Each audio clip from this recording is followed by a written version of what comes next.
மாமியார் வேற ஒருவருடன் தகாத உறவில் இருந்ததை பார்த்த மருமக இந்த விஷயத்தை வெளியில சொன்னா அசிங்கமாடுன்னு நினைச்ச மாமியாருடன் உறவில் இருந்தவரும் சேர்ந்து மருமகளுக்கு சாப்பாட்டில் விஷம் வச்சதால அவங்க இறந்து போயிடுறாங்க.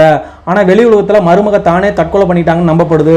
ஆனா பெண் வீட்டாரோட தாய் தந்தையோட சட்ட போராட்டத்துக்கு பிறகு 3 மாசத்துக்கு அப்புறம் போஸ்ட்மார்ட்டம் ரிப்போர்ட்டை வச்சு உண்மை இதுதான் கண்டுபிடிச்சு மாமியாரையும் உடந்தையாக இருந்தவங்களையும் ஜெயிலில் அடைச்சிடறாங்க.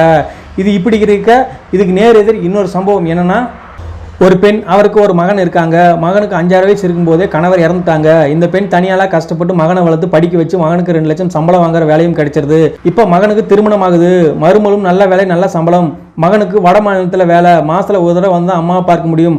அதனால அம்மா பார்த்துக்க ஆள் இல்லாதால மகன் என்ன பண்ணாருன்னா, மனைவி கிட்ட நீ வேலையை விட்டுட்டு என்னோட அம்மா பார்த்துக்க, நான் தான் நல்லா சம்பாதிக்கிறேன், நீ என்னோட அம்மாவுக்கு துணையாக இருந்தால் போதுன்னு சொன்னதும் புரிஞ்சுக்கிட்ட மனைவி வேலையை விட்டுட்டு வீட்லேயே இருந்து மாமியாரை பார்த்துக்கிறாங்க. மனைவி கணவருக்கு வடமாநிலத்தில் வேலை அப்படிங்கிறதால மாதத்தில் ஒரு தடவை தான் ஊருக்கு வந்து போவாங்க.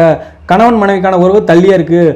மாதத்தில் ஒரு தடவை ஊருக்கு வந்தாலும் ஏதோ ஒரு காரணத்துக்காக மகனும் மருமகளும் ஒன்று சேர்றத மாமியார் சாமியை காரணமாக சொல்லி இன்னைக்கு இந்த சாமிக்கு உகந்த நாள் அந்த சாமிக்கு உகந்த நாள்னு அந்த ஒரு நாள் 2 பேரையும் சேர விடாமல் வெகு தூரமாக இருக்கிற கோயிலுக்கு மகனையும் மருமகளையும் அனுப்பி வச்சுட்டு மாமியார் வீட்டில் தனியாக இருக்காங்க.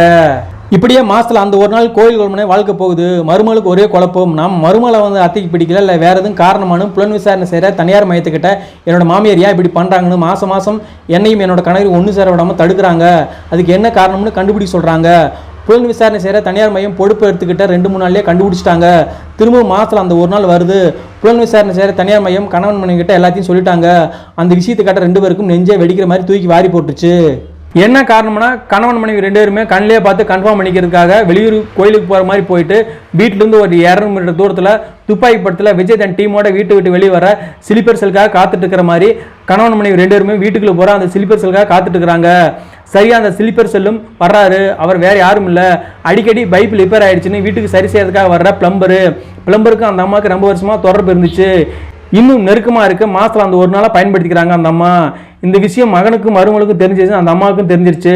அம்மா மகன் மருமக 3 பேருமே ஒருத்தர் வெளிக்காட்டிக்கல, எப்போதுமே போல தான் இருந்தாங்க. அந்த அம்மாவும் தவற உணர்ந்து மாறிட்டாங்க. 3 பேருக்குமே ஒரு புரிதல் இருந்ததால இந்த வீட்டில் உயிர் சேதம் எதுவும் நடக்கல.